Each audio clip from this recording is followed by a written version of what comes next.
میں تو لوگوں کے حالات دیکھ دیکھ کے حیران ہو رہا ہوں یار. میں بتا رہا تھا نا میرے بارے میں لوگوں نے مشہور کر دیا کہ میری یوٹیوب سے 1 کروڑ کی ارننگ ہے.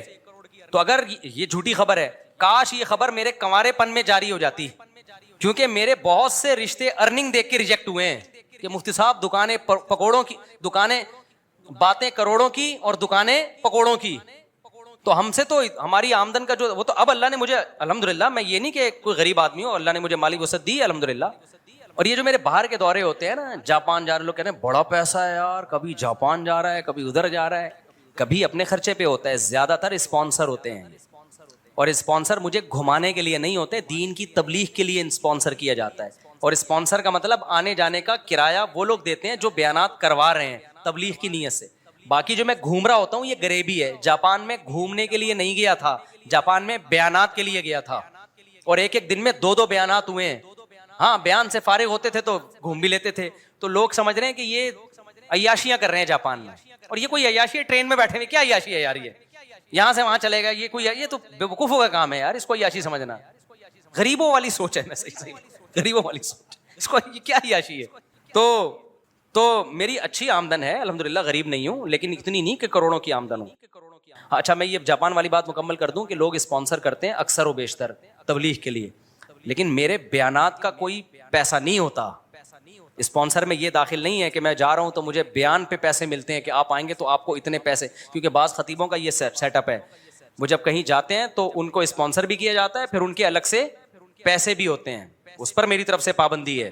سمجھتے ہو کہ نہیں سمجھتے؟ بھائی ٹھیک ہے, آپ بلا رہے ہو تو آپ خرچہ دے دو, اگر آپ بیانات رکھوانا چاہتے ہو تبلیغ کی نیت سے میں آ جاؤں گا, بس اس سے زیادہ نہیں ہے. باقی کوئی کسی اپنی خوشی سے تو کوئی کسی کو بھی گفٹ دے سکتا ہے. تو یہاں بھی لوگ آتے ہیں, کوئی مٹھائی کا ڈبہ لے کر آ رہا ہے, کوئی پیسے لے کر آ رہا ہے, کوئی حلوہ لے کر آ رہا ہے, کوئی چاکلیٹ لے کر آ رہا ہے, وہ تو ایک الگ سی چیز ہے, وہ تو باہر ملک میں بھی ہو سکتا ہے. لیکن میرا کوئی بھی بیان, جتنے بھی میری تبلیغی سفر ہے سارے فری میں ہیں. بہت زیادہ یہ ہوتا ہے کہ وہ آنے جانے کا خرچہ اور وہاں رہائش کا خرچہ وہ لوگ اٹھاتے ہیں, وہ بھی خرچے کی صورت میں نہیں, رہائش دے دیتے ہیں. اکثر تو میں گھروں میں ہی رہتا ہوں, ہوٹلوں میں نہیں رہتا میں. ہاں کبھی ایسا بھی ہوتا ہے کہ میں اپنے خرچے پہ چلا جاتا ہوں, کبھی ایسا بھی ہوتا ہے. بعض جگہوں پہ تو ایسا ہوتا ہے کہ میں تبلیغ کی ضرورت محسوس کرتا ہوں, وہ جب مجھے بلاتے ہیں تو میں ان سے کہتا ہوں اگر آپ کرایہ نہیں اٹھا سکتے تو یہ میں خود اپنا کرایہ خرچ کر کے آؤں گا. یعنی یہ جو تبلیغ کے میرے دورے ہیں یہ کوئی پروفیشنل نہیں ہے, جو میرا ارننگ سورس آف انکم نہیں ہے یہ. کیونکہ لوگ یہ بھی سمجھتے ہیں کہ شاید یہ مولانا لوگ جو جا رہے ہوتے ہیں نا اتنی تبلیغ کے لیے, تو یہ ان کو کوئی, یہ دین کی تبلیغ فری میں ہوتی ہے. ایک ہندو نے میرے بیان, جاپان والے بیان میں نیچے کمنٹس کیے ہوئے تھے کہ یہ مسلمانوں کے مذہبی رہنماؤں کو دیکھو کیسے دنیا پرست ہیں, کتنی عیاشی, کبھی جاپان جا رہے ہیں, کبھی آسٹریلیا جا رہے ہیں, کبھی ملیشیا جا رہے ہیں, کبھی تھائی لینڈ جا رہے ہیں, اور ہمارے پنڈت دیکھو. ایک ہندو نے کمنٹس کیے ہوئے تھے ہمارے پنڈت دیکھو. تو میں اس طرح کے ہندوؤں سے یہ بات کہنا چاہتا ہوں کہ یہ اسلام کے زندہ ہونے کی دلیل ہے.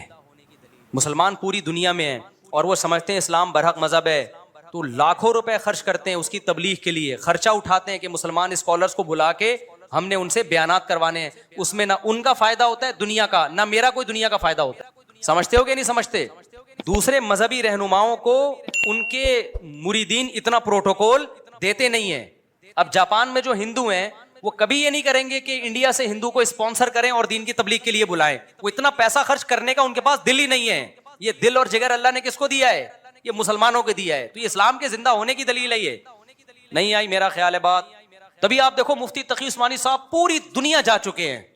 یہ تفریحی سفر تھوڑی, ان کے دنیا میں جتنے سفر ہوئے تبلیغ کے سفر ہوئے ہیں. مولانا طارق جمیل پوری دنیا جا چکے ہیں, پوری دنیا کا ایک چپا بھی انہوں نے نہیں چھوڑا ہوگا.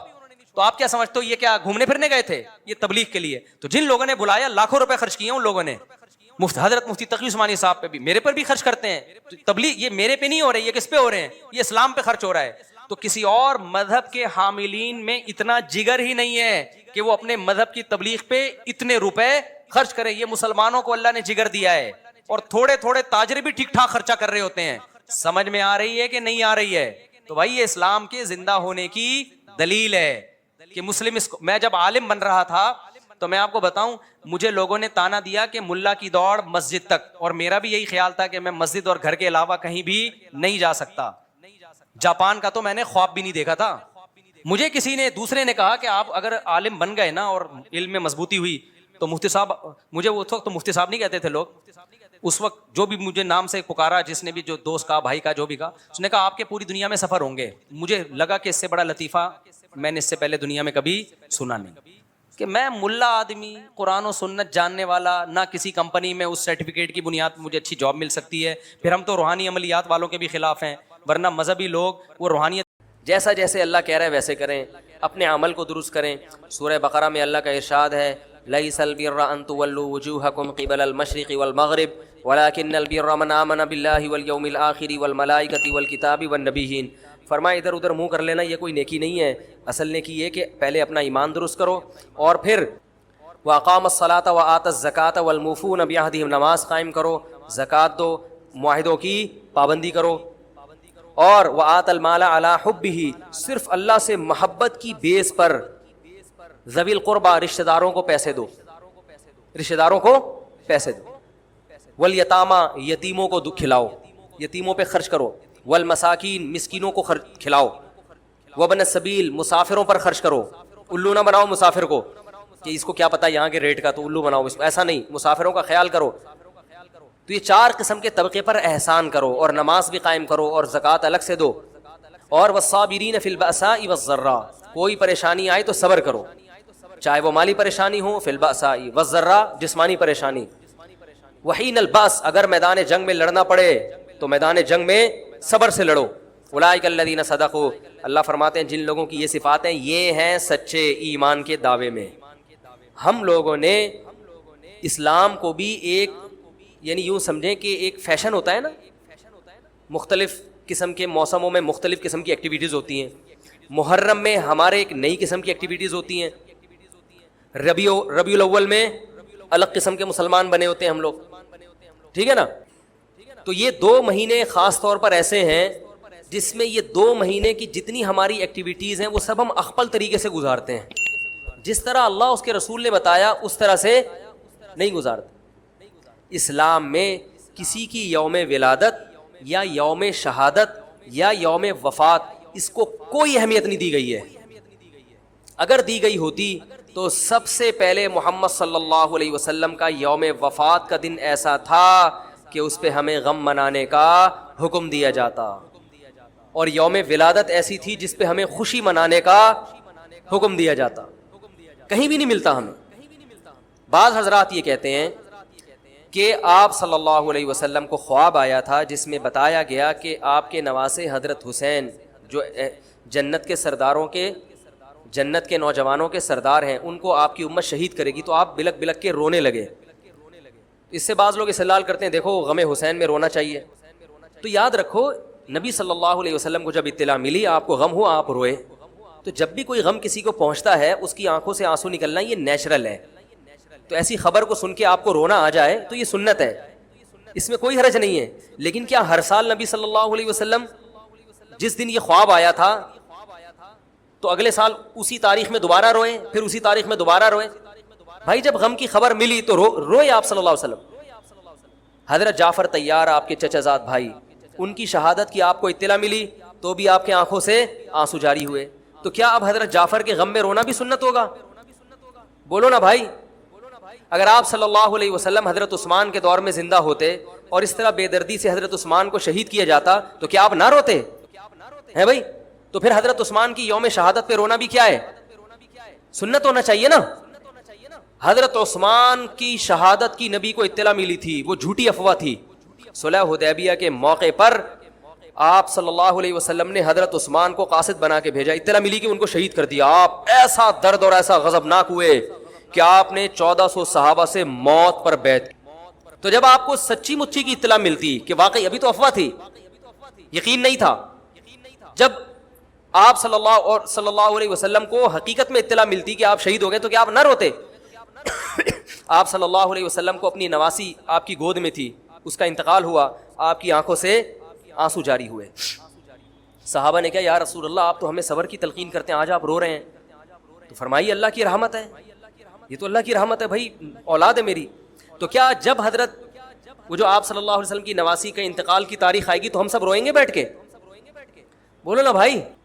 تو کہاں کی کہاں لگا دیتے ہیں. دیکھو ہر بدعت کو جائز کرنے کے لیے نا کچھ دلیل ہر ایک کو مل جاتی ہے. تو میں بار بار کہتا ہوں جو شیعہ حضرات ہیں ان کا مسلک ہے, وہ تو صحابہ کو نہیں مانتے.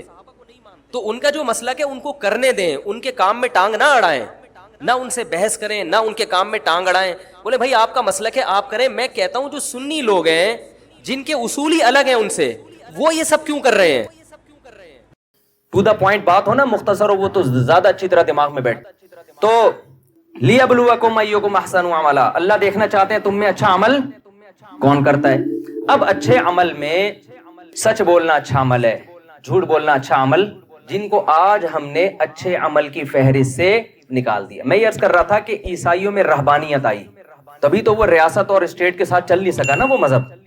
ہم کل گئے روم میں, ویٹیکن سٹی کے نام سے بالکل ایک الگ ریاست ہے, اس کو کیا ہو گیا, ویٹیکن سٹی کے نام سے بالکل ایک الگ ریاست ہے نا, چل نہیں سکا. وہ مادی دنیا کے ساتھ شانہ بشانہ چل نہیں سکا. لیکن آپ کو پتا ہے اسلام جب دنیا میں آیا اسی کے بعد سائنسی ترقی کو عروج ملا ہے. میں نے گوروں کی کتاب پڑھی ہے جس میں انہوں نے اعتراف کیا کہ اگر مسلم سائنسدان نہ ہوتے تو آج ہم جس ترقی تک پہنچے ہوئے ہیں نا, ہمیں 500 سال لگتے یہاں پہنچنے میں. اسلام کے آنے کے بعد سائنسی ترقی کم ہونے کے بجائے کیا ہوئی ہے, بڑی ہے. کیوں؟ قرآن جگہ جگہ غور و فکر کا حکم دیتا ہے. ان فی ذلک لآیات لأولی الالباب, اس میں نشانیاں ہیں عقل مندوں کے لیے. ان فی ذلک لآیات لقوم یتفکرون, غور و فکر کرنے والوں کے لیے. ہوتا یہ ہے کہ جو باطل مذہب ہوتا ہے وہ آپ کو غور و فکر سے ہٹاتا ہے. وہ آپ کو کہتا ہے بس تمہارے باپ دادا نے جو کہہ دیا سر جھکا کے سنتے چلے جاؤ. اسلام جب آیا تو اسلام انہیں بار بار غور و فکر کرنے کی اپیل کر رہا ہے. الہم ارجل یمشون بہا, جن بتوں کے سامنے تم جھکتے ہو کیا ان کے پاؤں ہیں جس سے یہ چل سکتے ہیں؟ ام لہم اعین یبصرون بہا, کیا ان کی آنکھیں ہیں جن سے یہ دیکھ سکتے ہیں؟ ام لہم آذان یسمعون بہا, بتاؤ کیا ان کے کان ہیں جن سے یہ سن سکتے ہیں؟ تو کچھ بھی نہیں کر سکتے یہ, تو پھر کیوں ان کو تم خدا بنا کے بیٹھے ہو؟ یہ ساری عقل کو اپیل کرنے والی باتیں ہیں نا, ساری باتیں عقل کو اپیل کرتی ہیں. وَإِنَّ لَكُمْ فِي الْأَنْعَامِ لَعِبْرَةً نُسْقِيكُم مِّمَّا فِي بُطُونِهِ مِن بَيْنِ فَرْثٍ وَدَمٍ لَبَنًا خَالِصًا سَائِغًا لِّلشَّارِبِينَ. اللہ نے غور کرنے کا حکم دیا. دیکھو سوکھا چارہ اس جانور کو کھلاتے ہو کیسا چکنا گاڑا دودھ نکلتا ہے. کیا یہ فیکٹری آٹومیٹیکلی خود بخود وجود میں آ گئی ہے؟ آپ اس سوکھے چارے کو لے جائیں جاپان کے سائنسدانوں کے پاس کہ یار ایک تیل کا قطرہ, چکنائی کا قطرہ نکال کے دکھا دو. کہیں گے بھائی اب تک ایسی مشین جاپان نے بھی ایجاد نہیں کی ہے. اللہ کہتے ہیں میں تو صدیوں پہلے ایجاد کر چکا ہوں. کمال کی بات ہے جو کام اب تک جاپان کے سائنسدان نہیں کر سکے اس مشین کے بارے میں کہا جاتا ہے یہ خود بخود وجود میں آ گئی ہے.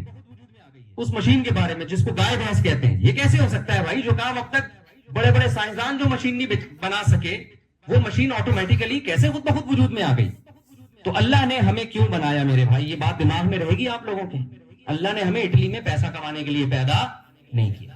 یہ ہماری ضرورت ہے, یہ ہمارا مقصد نہیں ہے. کمائیں آپ ضرور, لیکن یہ ہمارا ہدف نہیں ہے. یہ تو بہت بڑے بڑے لوگ آئے کھا پی کے چلے گئے دنیا سے, ہم بھی چلے جائیں گے, مر جائیں گے. بہت آئے, جب جائے نا قبرستان میں جا کے دیکھا کریں, بہت لوگ آئے اور 50 سال کے بعد ہم میں سے کوئی بھی اوپر بیٹھا ہوا نہیں ہوگا, سارے لیٹے ہوئے ہوں گے. بستر پہ لیٹے ہوئے بھی ہوتے ہیں نا, غنیمت کی بات ہے. زمین کے نیچے لیٹے ہوئے ہوں گے. آپ سمجھ نہیں پا رہے بات کو, میرا خیال ہے آپ بڑے خوشی سے یوں کر رہے ہیں, ماشاءاللہ لیٹے ہوئے ہوں گے, آرام کر رہے ہوں گے. سارے ہم کہاں لیٹے ہوئے ہوں گے؟ زمین کے نیچے. تو تھوڑا سا ہمیں غور و فکر کرنا ہے. دیکھو ہمارے ذمہ 2 کام ہیں. ایک, ہم نے خود بھی دین پہ چلنا ہے, اور میں بار بار کہہ رہا ہوں دین آپ سے دنیا چھڑواتا نہیں ہے. اس دنیا کے اندر رہ کر آپ اپنے عمل کو اچھا کر لو, دھوکہ نہ دو, ملکی قوانین کو فالو کرو, ملکی قوانین کے خلاف نہیں چلو. جب آپ یہاں آئے ہو, آپ نے یہاں کی گورنمنٹ سے ایک ایگریمنٹ کیا ہے تو آپ شرعن پابند ہیں اس ایگریمنٹ کے. ہمارے نبی صلی اللہ علیہ وسلم نے معاہدوں کی کیسی زبردست پابندی کی ہے. صلح حدیبیہ میں آپ صلی اللہ علیہ وسلم کا مشرکین سے معاہدہ ہوا کہ جو یہاں سے مسلمان ہو کے مشرکین کے پاس جائے گا مشرکین اس کو واپس نہیں کریں گے. لیکن مکہ میں کسی نے اسلام قبول کیا اور پناہ کے لیے مدینہ آیا تو مدینہ والے اسے پکڑ کے مکہ والوں کے حوالے کر دیں گے. بظاہر یہ بہت عجیب سی بات ہے یا نہیں ہے؟ لیکن ہمارے نبی نے یہ ایگریمنٹ زبانی کیا, ابھی اس پہ سگنیچر نہیں, زبانی ایگریمنٹ ہو چکا تھا. اتنے میں حضرت ابو جندل رضی اللہ تعالیٰ عنہ اسلام قبول کر کے آئے اور حدیبیہ کے موقع پہ نبی سے آ کے ملے. ان پہ بڑا ظلم ہو رہا تھا مشرکین کی طرف سے. یہ بات خوب سمجھنے کی ہے. ہمارے نبی نے کیا کیا؟ ان کو مشرکین کے بولو حوالے کر دیا. آپ صلی اللہ علیہ وسلم کے اپنے ساتھی پریشان ہوئے کہ ایک شخص جس پہ مکہ میں ظلم ہو رہا ہے اور وہ اسلام قبول کر کے یہاں آ رہا ہے، آپ کی پناہ میں آ رہے، یا رسول اللہ آپ ان کو کیسے واپس حوالے کر رہے ہیں تاکہ یہ دوبارہ ظلم کریں؟ اور ابھی معاہدے پہ سگنیچر بھی نہیں ہوئے، لیکن زبانی، اصل تو زبانی معاہدہ ہے نا، جب وہ ہو گیا تو ہو گیا، مسلمان کی تو کہتے ہیں نا زبان ایک ہوتی ہے. لیکن کیا بہترین مثال محمد صلی اللہ علیہ وسلم نے قائم کی ہے کہ معاہدے کو پورا کرنا ہے.